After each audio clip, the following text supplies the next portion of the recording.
Hello everyone, welcome to ISPCS Decoded. Today in this video we are going to discuss a very basic and simple yet very confusing question which is that what is unique about your hobby? I guess hobby के बारे में तो सभी बच्चे prepare करते हैं but what is unique about your hobby ये हम आज देखेंगे। ये सवाल हॉबी के बारे में नहीं होता है, ये आपके माइंडसेट, सेल्फ अवेयरनेस और ओरिजिनलिटी का टेस्ट होता है। आज हम इस क्वेश्चन को 360 डिग्री से डिकोड करने वाले हैं, तो चलिए बिना टाइम वेस्ट किए शुरू करते हैं। बोर्ड ये सवाल पूछता क्यों है, इसके पीछे की हिडन साइकोलॉजी क्या है। बोर्ड ये देखना चाहता है कि आप अपने आप को कितना अच्छे से जानते हो, आप रियल हो या स्क्रिप्टेड हो, हॉबी सिर्फ लिख दी है या आप एक्चुअल में फॉलो करते हो, आपकी थिंकिंग कितनी ओरिजिनल है, आपके एक्सप्रेशंस नेचुरल हैं या टेक्स्ट बुक लाइन्स जैसे हैं। इस सवाल में बोर्ड पर्सनालिटी की डेप्थ इवैल्यूएट करता है, सब्जेक्ट नॉलेज बिल्कुल भी इवैल्यूएट नहीं करता। बिफोर डिस्कसिंग कि हमें क्या आंसर देना चाहिए, इससे ज़्यादा इम्पॉर्टेंट है कि क्या हमें आंसर नहीं देना चाहिए।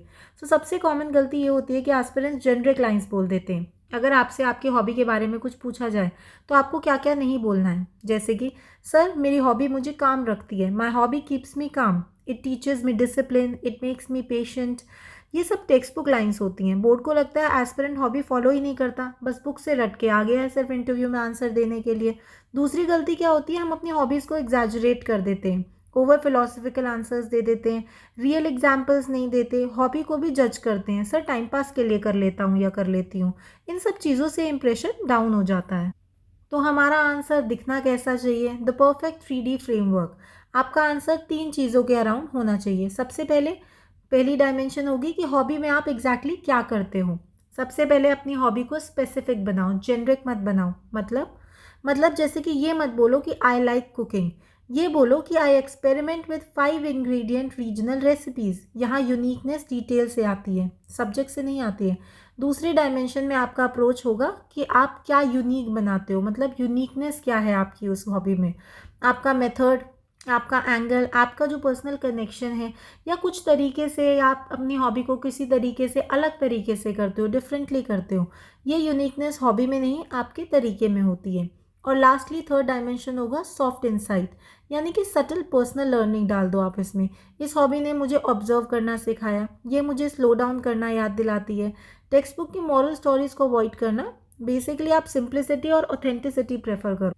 तो आपका मॉडल आंसर कैसे होना चाहिए ये हम कुछ हॉबीज़ से डिस्कस करके समझते हैं, क्योंकि वरना आपको समझ नहीं आएगा। सपोज़ करो अगर आपकी जो हॉबी है वो रीडिंग है, तो आप कहो कि सर रीडिंग मेरी हॉबी है पर मैं मोस्टली फ्रीडम फाइटर्स के लेटर्स पढ़ता हूँ। मेरे लिए यूनिक ये है कि मैं उन लेटर्स का टोन और इमोशंस नोट करूँ जैसे उनकी सोच उस वक्त रही होगी।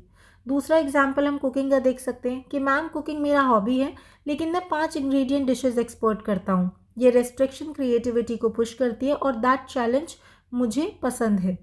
Next example can be running. Sir मेरी हॉबी रनिंग है बट मैं रूट बेस्ड जनरलिंग करता हूँ। नॉर्मल रनिंग नहीं कर रहे हो आप, रूट बेस्ड जनरलिंग कर रहे हो, यानी कि हर दौड़ में आप एक नया स्टोरी बैंक जाता है based on the log, sounds, environment. आप गुजर रहे हो तो वहाँ के आप एरियाज़ को ऑब्जर्व कर रहे हो। Next example can be music. आप कहो कि मैं फ्लूट सीखता हूँ बट ऑनलाइन नहीं, मैं फोक ट्यून्स एल्डरली लीडर्स से सीखता हूँ। ये कनेक्शन मेरी हॉबी को यूनिक बनाता है, यानी कि आपको अपनी हॉबी के यूनिकनेस के बारे में बात करनी है। अगर वो आपके आंसर से सेटिस्फाइड है तो वो आपसे कुछ नहीं कहेंगे, और अगर वो आपसे और क्वेश्चंस पूछना चाहते हैं तो वो आपसे फॉलो अप क्वेश्चंस पूछें। और जनरली अगर हम बात करें हॉबीज़ की, तो हॉबीज़ में बोर्ड जो है आपकी डेप्थ को चेक करती है, तो ये फॉलो अप्स आप रेडी रखो। जैसे कि how often do you practice your hobby, कितना आप अपनी हॉबीज़ को प्रैक्टिस करते हो। बोलो कि सर 3-4 बार हफ्ते में, छोटे छोटे सेशंस, बिकॉज एग्ज़ाम की वजह से या पढ़ाई की वजह से पूरा टाइम नहीं दे पाते हैं। So what is the latest thing you did, तो आप अपना रीसेंट, रियल और एकदम छोटा सा सिंपल एग्जाम्पल ज़रूर देना, कोशिश करो रियल हो। Then what did this hobby teach you, आपकी हॉबी ने आपको क्या सिखाया। इसने मुझे ऑब्जर्व करना सिखाया, सिंपल बताओ एकदम, कोई फिलॉसफी वगैरह नहीं झाड़नी होती है हॉबी के क्वेश्चंस में ना। What challenges do you face in this, realistic challenge बताओ जो भी आप फेस करते हो। जैसे अगर किसी की पेंटिंग है तो उसको नई चीज़ें, स्किल लर्न करने में टाइम लगता है। रनिंग है तो कैपेसिटी बिल्डिंग में, ब्रेथ में उसको टाइम लगेगा। टाइम है, रिसोर्सेज हैं, मेंटोर नहीं मिल रहा है, जो भी आपके रियल चैलेंजेस हैं आपको फील होते हैं, ये आप पर है कि आप क्या फील करते हैं, क्या चैलेंजेस आपको लगते हैं। जितना रियलिस्टिक हो सकते हैं उतना बेटर है। So can you continue this hobby as an officer, क्या आप एग्जाम क्वालिफाई करने के बाद भी इसे कंटिन्यू करेंगे। बिल्कुल करूँगा, शॉर्ट मैनेजेबल वेज में डेफिनेटली कंटिन्यू कर सकता हूँ। नेक्स्ट पार्ट आता है कि आपके डोंट्स क्या होंगे इंटरव्यू में, आपको क्या नहीं बोलना है कभी भी। आपको यूनिक कुछ नहीं है, आप ये लाइंस कभी मत बोलना कि सर मेरी हॉबी में कुछ भी यूनिक नहीं है, ये तो टाइम पास के लिए कर लेता हूँ या कर लेती हूँ। काम करता है, डिसिप्लिन देता है, इसलिए हॉबी कर लेते हैं। हॉबी आप अपनी खुशी के लिए करते हो, किसी डिसिप्लिन के लिए नहीं करते हो। मैंने बस लिख दिया हॉबी, ये तो ब्लंडर ही हो जाएगा बोलना। हॉबी में इंटरेस्ट नहीं है, बस ट्रेंड फॉलो किया, जैसे कि अभी के ड्रामा का चल रहा है, ऐसा मत लिख देना कि सर के ड्रामा देखना पसंद करता हूँ टाइप्स। ठीक है, ओवर ड्रामेटिक इम्पैक्ट लाइंस भी नहीं लिखनी है। सो ये सब आंसर्स इंप्रेशन स्पॉइल कर देते हैं। लास्टली फाइनल मैसेज क्या रहेगा, यही कि यूपीएससी को यूनिक हॉबी नहीं चाहिए, यूनिक क्लैरिटी चाहिए। आपकी ऑनेस्टी और रियल एग्जाम्पल्स ही रियल यूनिकनेस बनाते हैं। आई होप कि आपको इस वीडियो से थोड़ी क्लैरिटी मिली होगी। अगर ऐसी कोई हॉबी है जो आप चाहते हैं कि हमारा चैनल आपके लिए प्रिपेयर करे, तो आप कमेंट में लिखना।